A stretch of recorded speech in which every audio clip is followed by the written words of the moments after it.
dalam program Kultum. InsyaAllah lah kita melalui sesi pertemuan ni kita dapatlah berbual hal keluarga. Lepas tu kita bincang-bincang beberapa tajuk-tajuk yang sesuai untuk menambah kefahaman agama, memperbaiki amalan kan. Ingat pada pagi ni dalam masa yang terhad ni, ingat ayat nak buka tajuk ibadat tafakur rasanya lah. Kemudian macam baru sikit lah kan, kita semua biasa dengar lah perkataan tafakur. Tafakur ni perkataan dia berfikir, mandang alam, tafakur kan.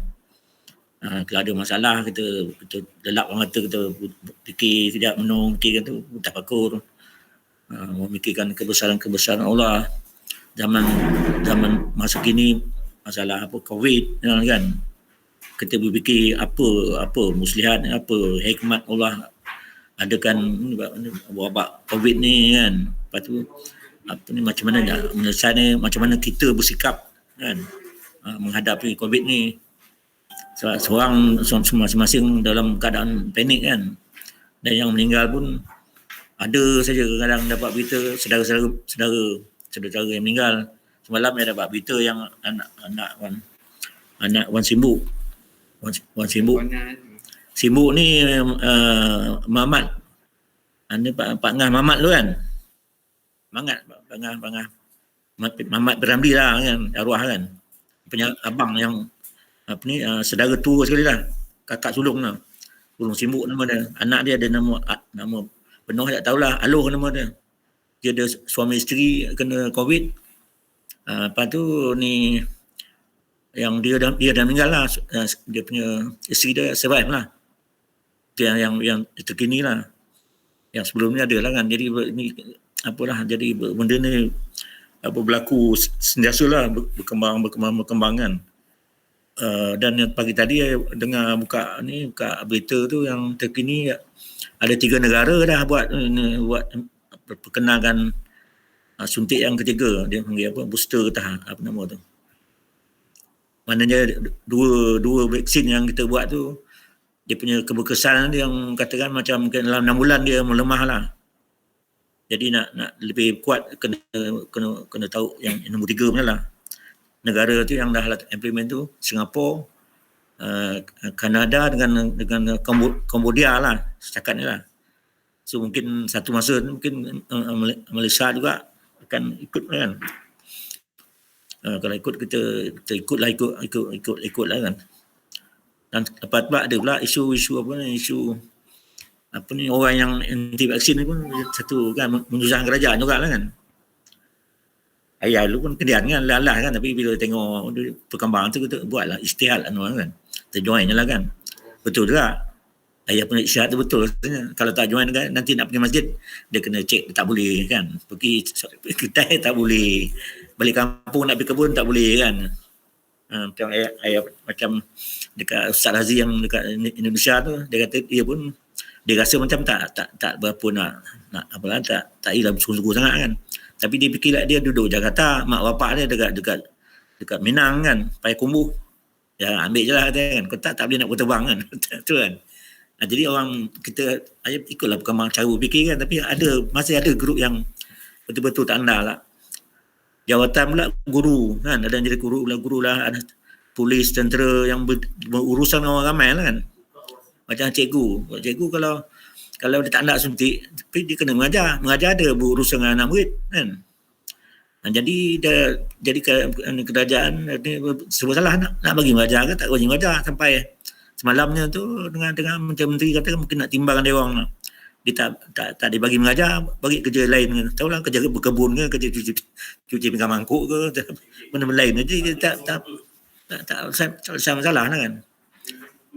Anti vaksin, lepas tu ikut perlembagaan lah, macam kita benda ni tak boleh dipaksa pula. Iyalah tak boleh dipaksa, tapi dia bekerja dengan kerajaan kan. Kau sampai satu peringkat nanti bukan dibuang kerja ke kan, atau ditamatkan perkhidmatan ke, macam orang sakit lah, tak sihat kan, tak layak bekerja kan, dia bagi medical board nama dia. ada kesan batal, jadi semua kacau lah kan. Macam susah lah, kita kena sabar lah, banyak kesabaran menghadap kerana macam ayah pasal orang dah veteran kan, macam mak kan, anak-anak dah besar-besar tu. Tapi macam malu, macam ni yang anak-anak bersekolah, anak-anak bersekolah, anak-anak duduk kat rumah kan, dah setahun lebih kan. Jadi apa kesudahan kan. Lepas tu dia punya perkembangan ilmu pengetahuan macam mana kan. Kalau tak nanti dia ni lah generasi, ada perkataan the lost generation kan. Generasi yang cici daripada sistem biasa lah. Dan kita pun kena sedar-sedar juga kan, ini dunia dah di ujung usia lah, dekat akhir zaman kan. Mungkin ini memang salah satu daripada fenomena akhir zaman kan. Kita dah bersedia ke? Kalau betul-betul Imam Mahdi keluar besok ke ataupun lagi bulan depan ke dia keluar ke, mentally macam mana kita nak menghadapi kan? Kita dah ready ke? Ataupun kita jadi musuh Imam Mahdi kan? Kalau jadi musuh Imam Mahdi, sampai kita pun akan dipancung lah kan. Zaman tu kalau dengar itulah malam ulama kita tahu kan, zaman tu macam kapal terbang pun mungkin tak naik lah, terbang tak naik, senjata moden pun tak ada, balik macam asal lah, pakai panah, pakai parang, pakai apa balik. Macam nampak terfikir tengok macam Kabul kan, Afghanistan, Amerika dah tinggalkan Afghanistan kan. Lepas tu kita tengok macam mana nak uruskan airport tu, macam ada satu masalah je nampaknya lah. Sebab dia pakar-pakar tu macam yang mengurus tu yang ketakutan lari luar negeri ke, jadi yang handle instrumen yang jaga airport tu, ada kata bantu naik nak bagi arahan, jangan turun, ini ketua ada lain, takut berlanggar sesama kapal terbang kan. Jadi kalau pakar tak ada, agak masalah juga kan. Dengar semalam ada satu kapal terbang Qatar ada mendarat lah kan. Mungkin dia lah lepas tu nak bincang macam mana nak apa kan, dia bantu ke apa ke. Mana kalau pakar-pakar tu tak ada, agak ya betul kan, kerana sebab nak naik tu kan nak berlanggar kan. Jadi satu masalah lah, benda dulu tak terfikir benda-benda macam ni. Tapi betul-betul dia real kan. Jadi macam tu. Jadi mungkin contoh akhir zaman, kalau dulu memang begitu tu kata akhir zaman nanti mana minyak habis kan. Nak habis tak susah sangat. Ada tukang letup kan dia punya tempat apa cari kali minyak kan. Atau minyak yang store yang ada tu dia letup kan. Habis meletup semua dah, minyak dah tak ada. Mana kecebaan nak naik kan. Lepas tu pakai sistem canggih kan, pakai senjata kontrol oleh satelit kan sekarang lah. Mana dia macam kamera data tu nampak negeri Singapura, nampak negeri sana, hantar peluru pandu kan. Lepas tu dengan bantuan yang baru ni, macam Turki dia cipta kapal terbang yang tanpa pemandu kan. Dia test ujian tu 24 jam, dia tak turun lah. Dia boleh pergilah dengan peluru pandu ke mata-mata kan. Cuba kita bayang pula. Dia punya pantau tu macam lebih kurang macam bateri lah. Ayah punya pula kan. Macam bateri. Lepas tu bateri tu dia tak hidup. Kan? Macam komputer kata kan. Sekali kita bateri tak ada. Nak hidup bateri tu tak ada. Alat tak ada. Bateri elektrik tak ada. Kan? Macam mana kita nak charge kita punya telefon? Macam mana nak cakap? Bayang agak benda tu boleh terjadi. Apa ni? Panjang kalimah. Apa kalimah tu sebagian apa lah tu? Kalimah. Itu masuk lah. Mak kata apa panjang kalimah kan. Itu bukan betul nak kerat minda kata. Minda tu tajuk kan. Itu ni sebab dia ayat ada dua tajuk dia kan. Satu tajuk tanda-tanda hari kiamat, ada tajuk tanda tafakur tu. Terpulang lah kan nak mula mana. Kalau mulakan tajuk tafakur, minggu depan kita buka tajuk tanda-tanda akhir zaman. Kalau buka tanda akhir zaman, lagi tu current isu lah kan. Dia tukar lah kot akhir zaman lah kot. Tak ada pagi tadi sebenarnya betul lah ya. Semak buku-buku tu terjumpa keluar buku lama ya. Tajuk itu tajuk lah rasa dah mukadimah tu, kita sambung terus mak kan. Okey, ini buku dia. pembuktian, tajuk dia pembuktian bahawa semua tanda-tanda kecil kiamat sudah terjadi. Pengarangnya Amin Muhammad Jamaluddin. Saya beli tahun 2005. Boleh tahan lah, 16 tahun lah kan. Ini pun terlalu banyak tanda lah. Tapi sekarang ni lagi depan mata lagi banyak lah kan. Kan kita ambil dia punya konten buku lah. Nombor 1, tanda-tanda kecil yang telah muncul pada abad pertama Islam. Ini awal-awal lagi lah. Diutus Nabi Muhammad, itu tanda tu. Dia terbelah bulan, penaklukan Batu Muqaddis, pertempuran 2 kelompok besar dalam kaum muslimin, kematian massa oleh wabak penyakit, muncul api Hijaz. Ni semua dah berlalu ni. Perang-perang tu, perang Masna Ali perang dengan Aisyah, perang Jamal, lepas tu perang pula dengan Muawiyah apa semua kan. Apa tu yang perang Siffin kan, semua perang besar-besar umat Islam tu. Semua dah berlaku. Lepas tu tanda-tanda kecil kiamat yang muncul pada abad-abad terakhir. Ini sekarang pula abad kita ni lah. Budak wanita atau wanita mereka dia melahirkan tuan.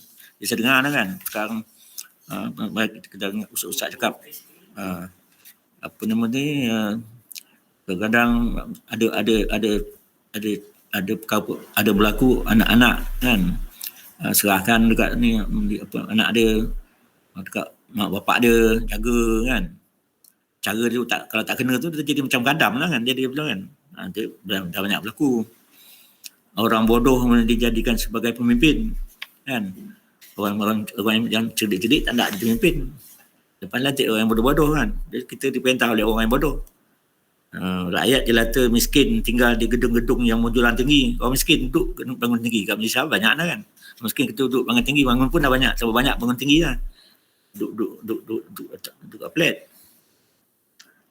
Menghalalkan zina, menghalalkan sutera, menghalal minuman keras, menghalal alat muzik, muncul penyanyi wanita kan. Sekarang ni kan idola-idola banyak wanita, pembenaman ke dalam perut bumi dan perubahan kepada bentuk-bentuk buruk dan pembantingan apa tu. Ini aku tajuk ni kalau isi semua banyak cerita lah. Muncul dan tersebar kekejian, benda-benda pemaksiat ya. Pemutusan hubungan silaturahim kan. Ni kita banyak akhir zaman. Maknanya hubungan anak dengan bapa, suami, isteri, orang kahwin lepas dapat anak, tinggal anak macam tu je. Lepas tu anak tu bila nak kahwin, anak perempuan nak kahwin, nak cari wali dalam suabah kan. Sampai tahap tu dah macam dah biasa, banyak berlaku kan. Dia baca dalam suabah tu, dia nak cari bapak dia nak jadikan wali. Tu masa dah putus silaturahim lah tu. Lepas tu orang-orang yang jujur dikhianat dan orang yang suka berkhianat dipercayai. Orang yang jujur di kena khianat. Dan orang yang suka berkhianat orang percaya pula dia. Itu pun macam lumrah je kan. Terutama dalam politik lah. Orang yang baik tuduh khianat, orang khianat tuduh baik kan. Dia okey, itu biasa. Lepas tu orang-orang yang hina dinaikkan darjat, yang hina naik pangkat lah. Orang yang mulia akan diturunkan. Itu kalau ranking kerja-kerja kerajaan naik pangkat itu kan, ada yang pandai bodek-bodek lah, kipas-kipas naik lah pangkat cepat kan. Lepas tu kau tim dengan apa tu kan. Lepas tu kelentong duit negara. Bagi pendatang asing bagi visa, bagi apa, jual negara lah. Satu kepala berapa lah, RM50 kan. Lagi banyak. Sekarang ni tengok, kita pun tak tahu dah berapa banyak dah dia orang duduk sini kan. Bila nak tahu, tengok nak suntik vaksin kan. Dia buka dekat warga asing kan, berderet-deret berminggu tak habis kan. Dia dapat vaksin. Ya apa sudah tu. Lepas tu bukan free, kita tanggung semua kan. Munculnya orang-orang bodoh dan penyerah segala urusan kepada yang bukan ahli. Orang yang bukan ahli tapi dia bagi tugas. Macam sekarang uruskan COVID lah apa semua kan. Tengok orang petikai lah. Ada yang betul, ada tak betul cakap kan. Dia kata enggak, apa dia reti, tak reti kan. Tukar orang lain. Bagi orang lain pegang lah. Atau bagi orang yang bercakap tu pegang. Macam tu lah kan. Itu akhir zaman. Amanah dia sia-siakan.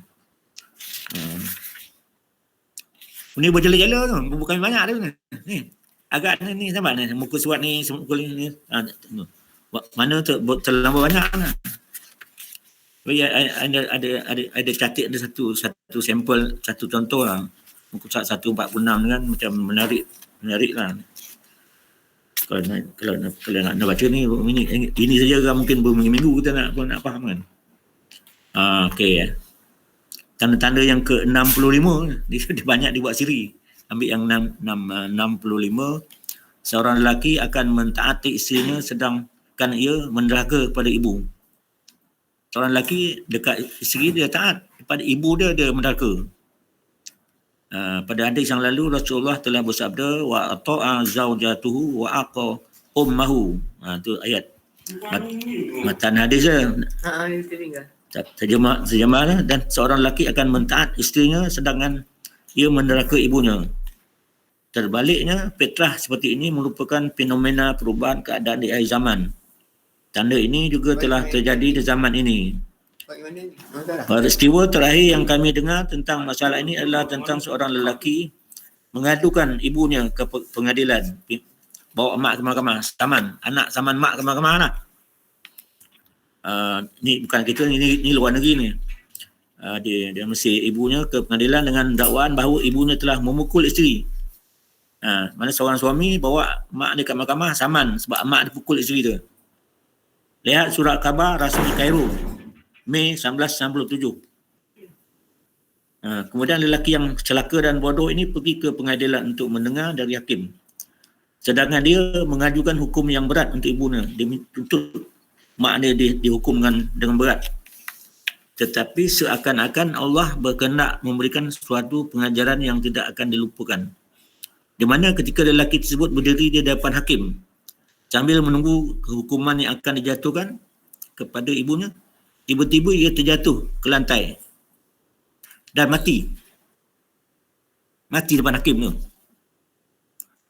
Itulah mana sama menyaman kan. Mana Tuhan nak tunjuk terus di depan tu tak tergolek nanti. Begitu sekali lah berlaku kan. Kalau sekarang ni yang kita ingat yang sama-sama yang pelik-pelik tu dulu arwah Said kecil kan, yang orang kaya Sabah kan. Dia sini tapi duduk kat Sabah. Dia baik dengan Tuan Musafar, kaya-kaya. Lepas tu bila dia meninggal tu ada berlaku sama menyaman antara anak beranak dia. Yang terbaru ni Jamaluddin Jarjis kan, yang meninggal kepada helikopter jatuh tu. Dia juga sama menyaman. Apa ni mak dia lah, saman kepada menantu ke apa benda, sama menyaman lah. Itu contoh lah. Itu satu bahagian fenomena akhir zaman lah. Jadi dia ambil satu dua contoh lah kan, nak faham dia punya tajuk ni. Apa yang tak habis mai?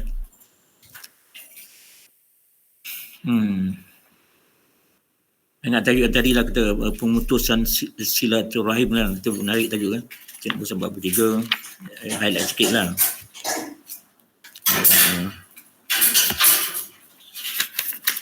Okey, tajuk apa? Ni tanda-tanda ke-17. Dia banyak tanda tu, dia yang 17. Ambil matan bahasa Arab dia min asratis saati al-fahsyu wat tafahusu wa qati'atur rahmi wa takhwidul amin wa timanul khain. Dengar sekali lagi lah. Min asratis sa'ah, mana tanda-tanda kiamat. Sa'ah tu kiamat lah. Al-fahsyu, fahsyu ni maksiat lah. Al-fahsyu tafahus sama tu. Wa qati'atur rahmi, mutus rahim, wa tahwidul amin. Tahwid tu mengkhianat lah orang yang mana, wa timan al-amin. Terjemahnya, di antara tanda-tanda kiamat adalah munculnya kekejian, kebulgaran dalam kekejian. Bulgar di bahasa Indonesia terjemah aku. mana melampau lah dalam kekejian, memutus hubungan silaturahim, pengkhianat kepada orang yang dipercaya dan kepercayaan kepada yang suka berkhianat.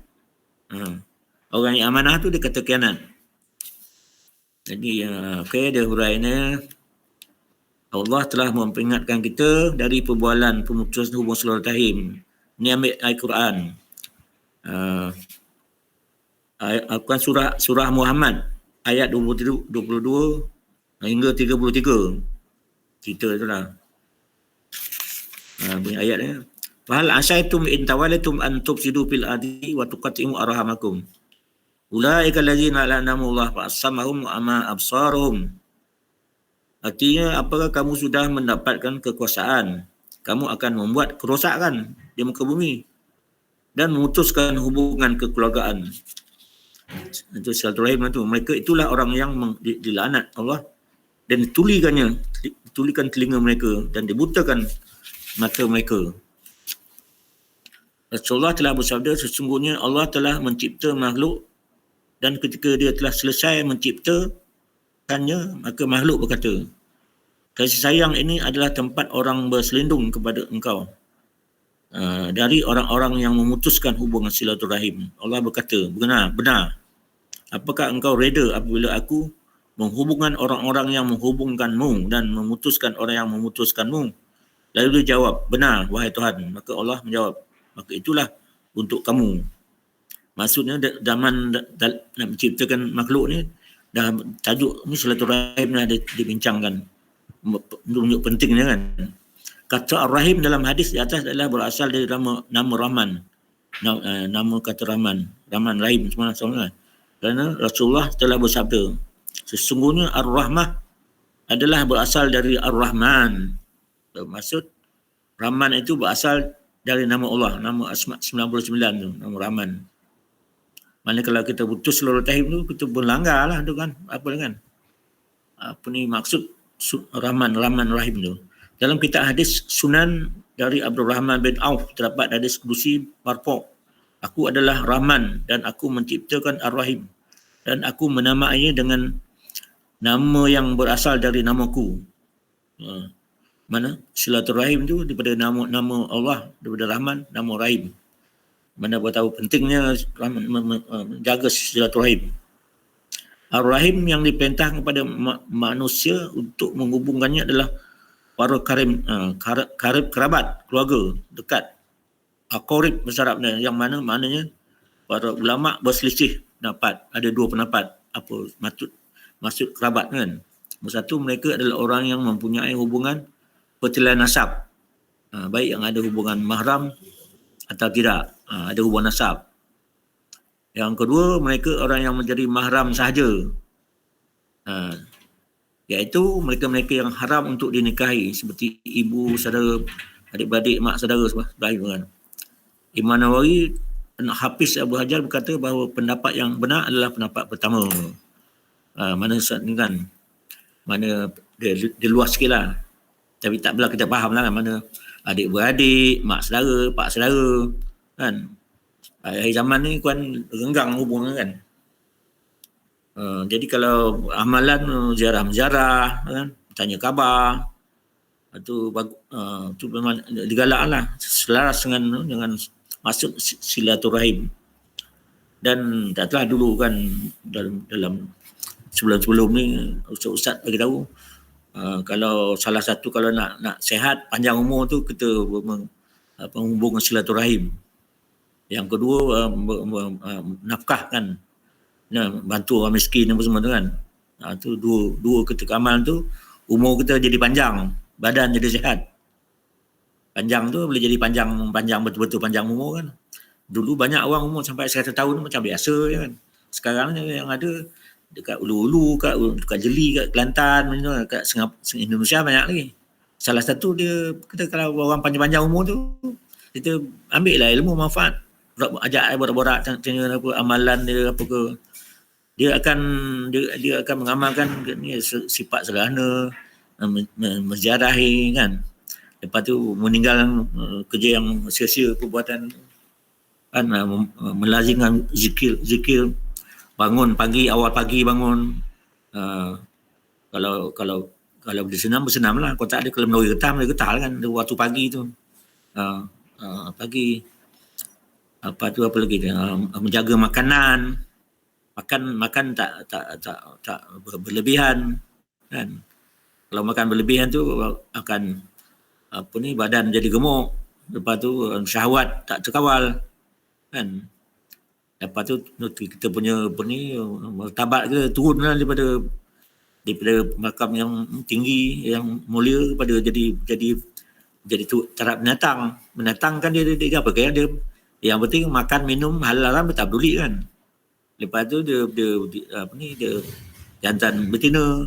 Jadi tu mana bahimiah sifat kebinatangan tu kan. Itu kalau makan tak dikawal lah. Itu dalam kita tasawuf dia susun lah kan, maknanya mengurangkan makan, kawal makanan. Imam dalam ayat Ulumuddin, Imam Ghazali tu dia macam bercatu lah macam mana minggu pertama kurang banyak mana, kurangkan 1/3, lepas tu sambung lagi. Lepas tu dia kata bila makanan kurang, dia akan bawa rasa nikmat ibadat. Kalau nak tahu kita berlatih lah, cuba lah kan. Bila kita makan, kita kawal makan ke macam kalau sekarang ni orang makan fast food kan, makan burger, makan apa itu ya. Makan mi segera kan.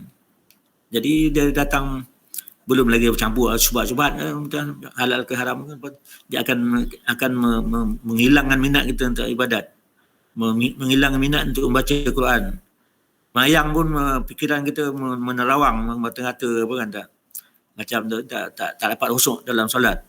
Itu semua faktor makanan. Dulu kalau ayah pengalaman bergaul dengan Habib Samad, kalau pergi kedai makan tu, kalau balik makan tu macam perut mengagam ke apa ke, tak selesa kan, dia tak pergi lah kedai tu. Tu dia mungkin dia ada tahu pengawet agaknya kan. Mana perut kita pandai dia bercakap kan, dia boleh tolak kan. Ni yang dia terima, dia tolak macam tu lah. Lepas tu kita ikutlah bahasa tu, bahasa anggota kita. Anggota ni dia macam dia sendiri tak macam satu entiti pula lah. Kita boleh bercakap, otak kita bercakap, telinga bercakap, mata bercakap semuanya. Bukan akhir zaman nanti lah, lagi kiamat orang yang pembohong kan. Bila Tuhan katakan dia dakwa dia punya buat kesalahan ni, dia tak ngaku, tak ada kan. Lepas tu tangan bercakap, betul. Tangan bercakap, kaki bercakap, betul kan, saya bawa dia pergi ke tempat maksiat kan, kaki kita bercakap. Itu dalam surah Yasin ada macam kan. Jadi macam mana kita nak menyelamat diri, macam nak pun tak dapat.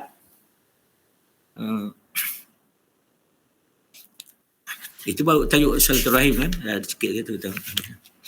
Syekh Abu Jamrah telah berkata silaturahim akan terbina dengan harta, dengan membantu keperluan mereka, melindung mereka dari kesusahan, bahaya. Maksudnya harta ni kita bantu-bantulah secara mara kan. Dalam erti kata adalah bermaksud untuk mempersembahkan kebaikan kita semampu dan menjauhkan mereka dari kesusahan dan bahaya. Pendidikan. Pada ini dibuat ini. Ni ada hadis ni. Lepas tu jiran kita telah berbuat tidak baik kepada jiran kita, memutuskan silaturahim. Dengan jiran pun ada silaturahim juga. Putuskan, tak cukup siapa, kita susahkan jiran-jiran kita. Bahkan kita sama sekali sudah melupakan keluarga dekat. Zaman sekarang lah, dari zaman ni kan, keluarga dekat pun dah tak tahu lah. Kita terdiri dari zawil arham silaturahim. Itu satu tajuk lah, mana silaturahim. Mana ni dekat yang tanda-tanda ni dekat 100 katnya, terlalu banyak. Dan sekarang ni dia punya orang mengulas tajuk-tajuk kiamat ni banyak lah. Kalau aku buka internet Google kan, kalau yang paling advance ni Dr. Zulkifli kat Indonesia, tapi dia boleh lebih nampaknya kan.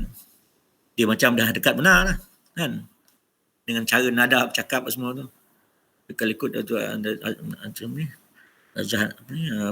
Razi kan, Razi itu kita jangan terlampau excited sangat pula kan. Apa kan? Dia macam tak jadi kerja pula kan. Jadi bila sampai masa tu kita ni lah. Kita terima hakikat lah kan. Bila sampai masa tu. Kita tak ada nak lari kan. Tapi di antara tanda-tanda tu yang dalam kitab-kitab Ustaz uraikan, akhir zaman nanti nama Allah pun orang tak sebut lagi dah. Quran pun orang tak baca. Lepas tu sampai satu had masa tu punya tulisan Quran pun yang kita baca dah tak ada putih kan. Itulah. Lepas tu alim ulama yang kelas tu dimatikan kan. Penyakit COVID ni dia tak tahulah, luar biasa lah. Kalau tanya orang tua yang masih hidup kan, ayah dia masuk orang tua 70 kan, selama 73 tahun tak pernah dengar dulu yang dia punya pena ni berpanjangan lah. Sampai sekolah tutup, perusahaan ekonomi tutup kan, orang hilang pekerjaan kan. Tak dengar lagi lah. Ini zaman berlaku. Itu betul lah apa kan. Memang misteri kan, luar biasa. Ada orang kata orang buat kan, kuman-kuman itu untuk sengaja perang biologi kan. Tapi kalau Amerika yang buat, dia boleh banyak mati waktu kan. Dan ada orang kata pula, andai kan, dia kata memang nak kurang penduduk dunia ni. Sekarang ni dalam 8 bilion mungkin nak tinggal separuh dengan 4 bilion kan. Jadi tak sampai selamat ni dia mati kan. Ada yang kata juga tu pendian ini satu perusahaan politik dengan ekonomi lah. Bila sakit orang beli ubat kan. Vaksin macam tu lah, berapa suntik atau berapa tu. Satu vaksin tu berapa harga tu kan. Lepas kalau suntik ketiga lagi banyak belanja kan. Jadi lagi banyak kita perlu beli barang orang. Lepas tu tak boleh bayar hutang. Jadi akhirnya banyak hutang kan, negara yang mau please kan. Hidup hutang. Lepas tu ekonomi kita macam sama-sama kan. Kalau dulu kerajaan buat dasar pembangunan 5 tahun kan. 5 tahun sekali global dasar. Buat dasar ekonomi baru lah apa tu. 5 tahun update. Sekarang ni macam kita dia naik. Wah, kita hampir nak jadi negara maju kan. Sekarang ni dengan pasaran saham lah, dengan keadaan ekonomi, orang menganggur banyak. Keruduan universiti kan, setiap tahun keluar 100,000 hanya. Kan? Katalah keluar 100,000 kan. Lepas tu pekerjaan tak ada. Lepas tu kena nak memilih pekerjaan kan, menganggur banyak kan. Itu bahaya kan. Betul-betul tenang lah. So, kalau tak dikawal dengan baik, jadi lagi buruk, teruk lah Malaysia lah. Itu ekonomi, politik pun apa kurang lah kan. Tak pernah nak stabil kan, baru tukar lagi kan, dah baru kan ada ura-ura lah nak jatuhkan lagi. Naik jatuh lagi. Itu betul formula hari zaman. Dan bila betul-betul Imam Mahdi keluar, kita mesti ready lah, join lah kan. Kalau tak join, kita lawan Imam Mahdi kan. Akan kita habis lah. Dan orang yang berpura-pura, sekarang banyak orang berpura-pura alim, berpura jadi macam ulama kan. Tapi dia memusnahkan Islam kan. Itu macam-macam puak kan. Lepas tu agama dia jadikan bahan untuk mendapatkan duit. Populariti. Sekarang ni macam orang jadi ustaz, join dalam Google. Lepas tu buat tajuk-tajuk yang panas macam nak mengapi-ngapi lah, panas kan, fitnah kat sana ada. Ramai lah orang maki-maki kan. Lepas tu ada orang maki bela tu, banyak dia punya follower dia banyak lah kan. Jadi pasangan niat untuk pendapatan lah. Ada orang hidup macam tu. Kalau dulu kalau ustaz yang betul-betul lah ilmu tu dia guna untuk cari duit kan. Lepas tu bila datang COVID ni, habis dia punya usaha tu. Dekat Indonesia lagi kan dia ramai lah kan. Memang ada kawan-kawan dia panggil tarif. Bila beri ceramah tu 1 jam berapa ringgit, berapa rupiah kan. Dia buat tarif. Demand tu kan lagi popular, lagi tinggi lah tarif kan. Kat Malaysia pun berlaku juga. Bila kena COVID, ceramah tak boleh kan. Terduduklah sampai ada satu usaha lah macam tak tahulah kutip derma ke apa kan nak selamat ustaz-ustaz kan. Itu satu apa kan. Jadi benda macam dari segi positif ada je lah. Maknanya orang yang agama tu untuk cari duit, dia nak matikan dia punya usaha kan. Habis mati dia kan. Terduduk lah. Jadi baliklah apa kalau ni bertani ke berkebun ke. Lepas tu macam kat Malaysia ni kita banyak ni apa ni Grab punya ni main keluar ni buat Grab punya tu lah kan. Dan maknanya kita menyesuaikan kan. Dalam keadaan dah ubah kita menyesuaikan diri. Kalau kita tak menyesuaikan diri, kita ketinggalan. Kita akan stres, sakit jiwa. Jadi fenomena banyak orang bunuh diri kan. Dia punya banding kajian-kajian dia buat tu yang banyak bunuh diri pula orang Melayu, orang Islam.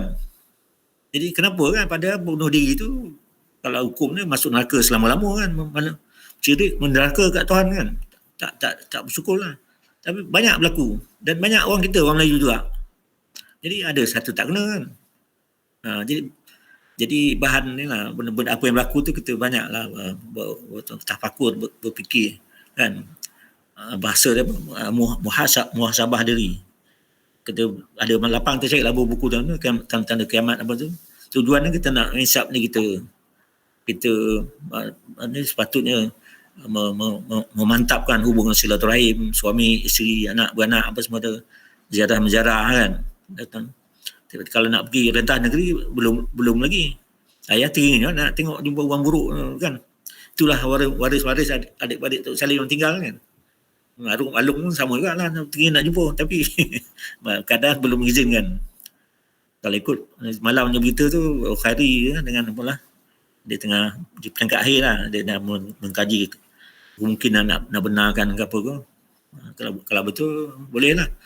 Ayah pun tangan apa ni cengal-cengal ni boleh buat pegang-pegang pun mungkin dah setahun lebih tak pegang barang kan. Okeylah tapi apalah dapat itulah silaturahim. Mudah-mudahan kita berdoa samalah. Mudah-mudahan keadaan bertambah baik dan kita kalau dah baik kita tak kultum kita pun kita tamat kan. Kita buat cara lain pula kan. Keadaan berubah kita berubah lah. Tapi hikmahnya kita dapat cara kultum ni masih kita mengirat satu rahim kan yang dianjurkan oleh agama khususnya dalam sifat Rahman dan Rahim dan sifat Asma 99 ni kita kalau boleh kita ringankan akidah lah lepas solat tu kan. Lepas solat kita tambah dengan doa-doa zikir-zikir kan. Tapi hari-hari ni macam malam yang buka tajuk yang lalu kan pergi sembahyang Jumaat tu lalu pergi sembahyang Jumaat juga ke Ampang Hilir tu.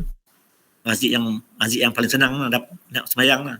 Pergi sini tak boleh pergi sana sebab dia masjid yang tak berpagar. Ya. Kalau tak kena halau lagi tu boleh duduk tepi jalan tepi apa kan dengan khutbah lepas tu habis solat Jumaat tu lepas tu dia zikir tu dia tiba astagfirullah lah. Lepas tu dia terus Allahu la ilaha illa huwal hayyul qayyum. Tak ada Fatihah ni kan. Tapi ayah tu cakap tanya lalu pasal tak baca Fatihah. Kan rupanya memang kat sini pun ada pasal dah banyak ni kan. Dia campur masjid dia macam kan. Dia tiba-tiba dia terus ayat kursi terus je. Fatihah tu macam tak baca. Agaknya ada yang katakan Nabi tak buat ke bid'ah ke apa. Ayat tengah tercari-cari je lah. Ayat tak peduli lah. Kalau dia tinggal tu ayat baca Fatihah ayat juga. Yang saya tahu Fatihah ni ibu doa tu surah Fatihah tu lah. Kalau tak nak doa lain ke Fatihah pun cukup lah kan.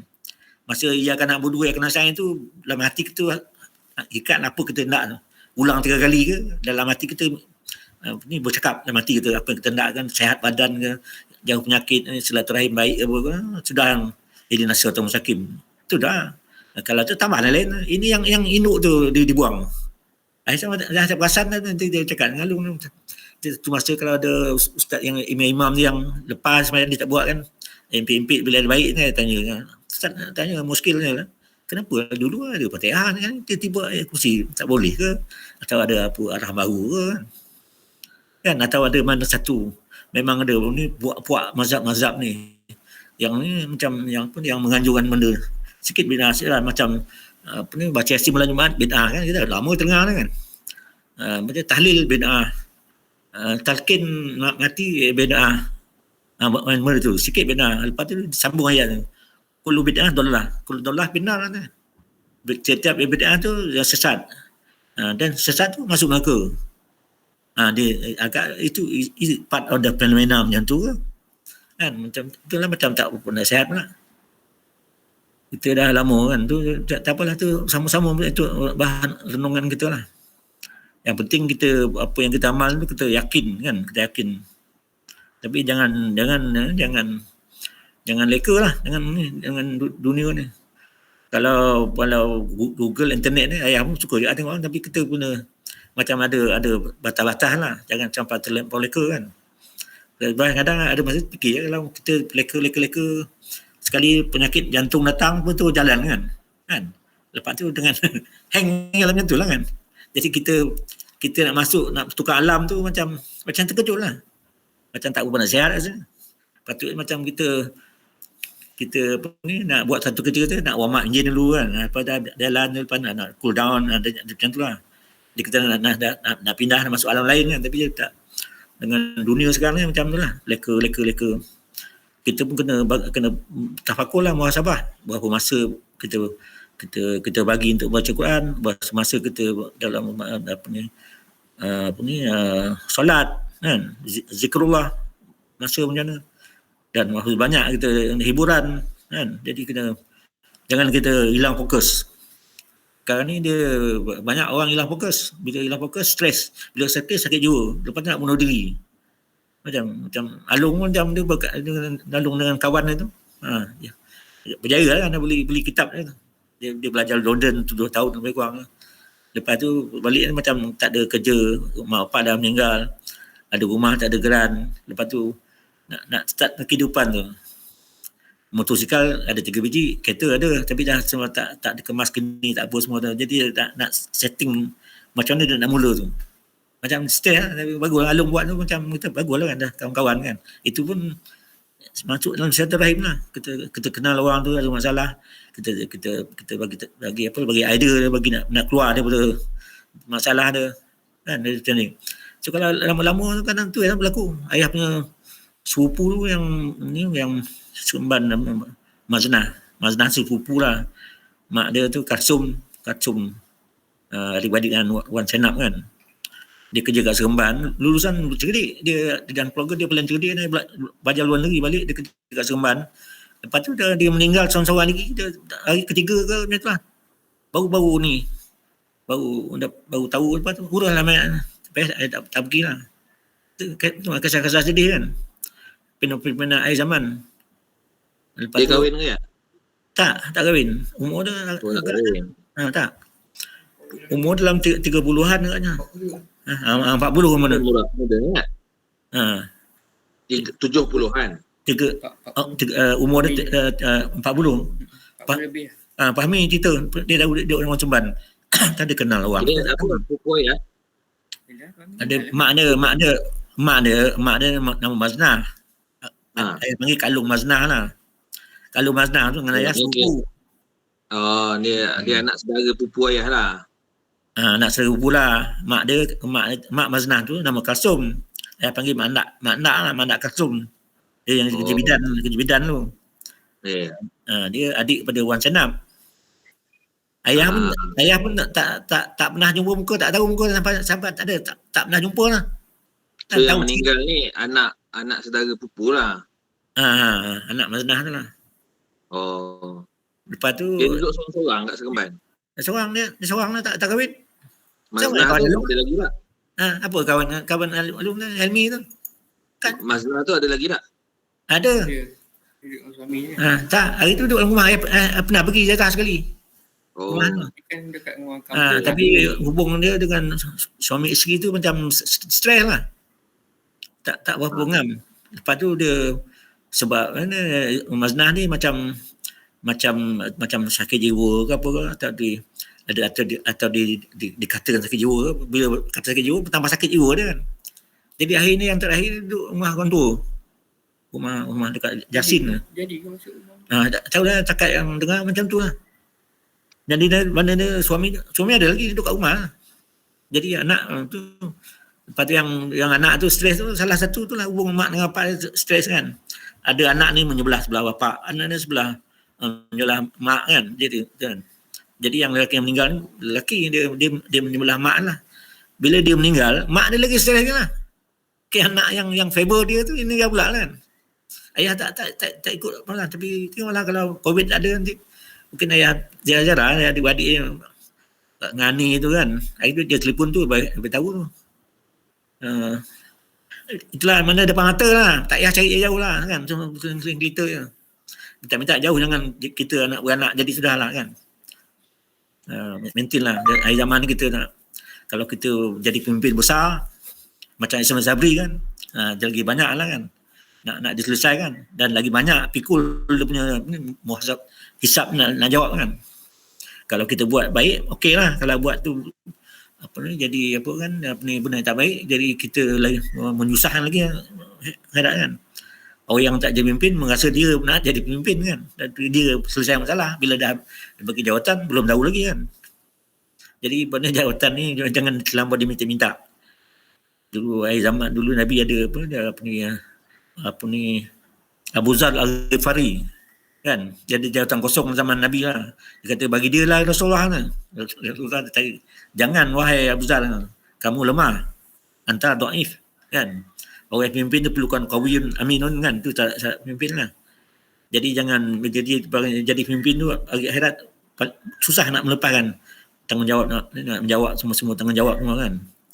Tapi kita pernah ada pimpin juga lah. Tapi pimpin tu lah jangan terlampau gila-gila sangat jawatan kan.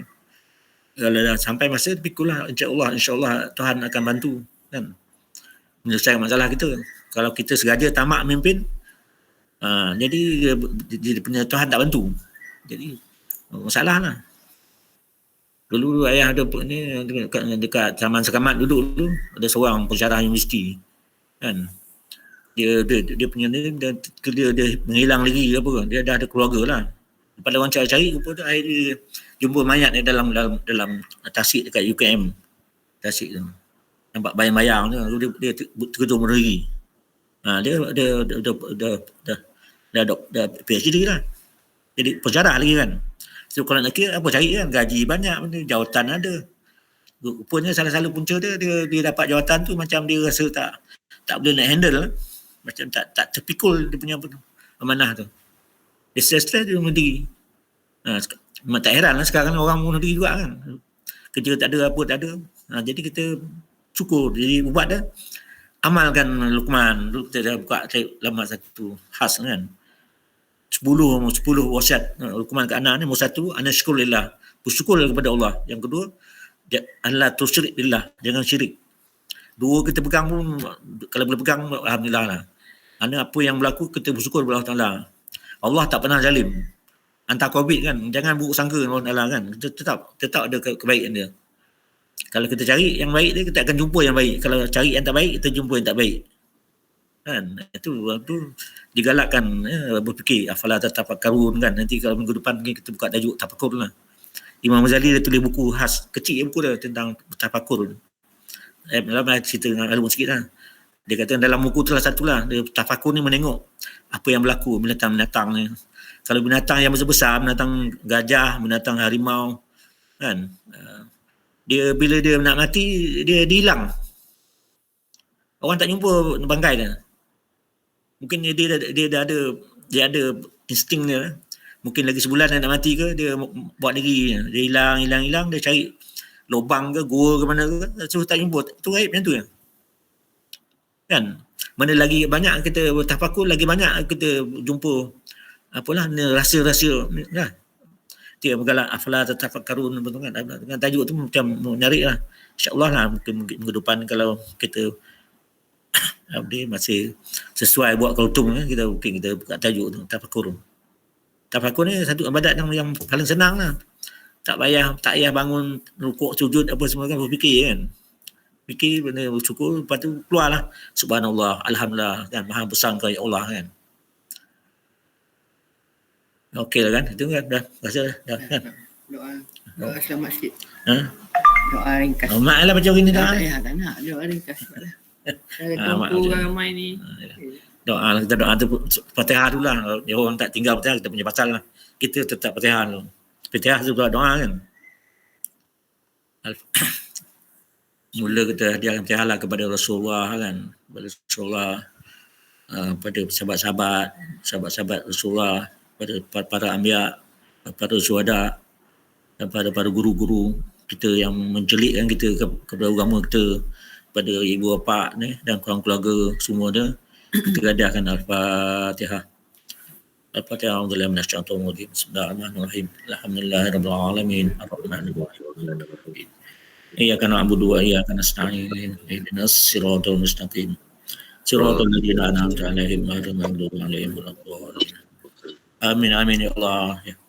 Ya Allah, Engkau yang Maha Rahman, Maha Rahim, Maha Rahman, Maha Rahim, dengan sifat pemurah dan sifat pengasih hingga tu. Berilah pada kami perasaan kasih dan sikap pemurah untuk ni membuat kebaikan kepada keluarga dan juga umat manusia, dan orang beri petunjuk kepada kami supaya kami berada sentiasa di jalan yang benar. Ya Allah, dan juga berikanlah kesedaran kepada kami untuk menjadi orang yang baik dan berbakti kepada keluarga dan juga bangsa. Rabbana zalamna anfusana wa lam taghfir lana wa tarhamna lanakunanna minal khasirin. Ya Allah, Rabbana atina, berikan kebaikan kepada kami di dunia dan akhirat, dan mantaplah iman kami, dan jalanlah sampailah hajat kami untuk menjadi orang yang mukmin dan kembali kepadamu dengan sebaik-baiknya. Wabillahi taufik. Alhamdulillahirabbil alamin. Allahu minkum. Ya, minkum taqabbal ya karim.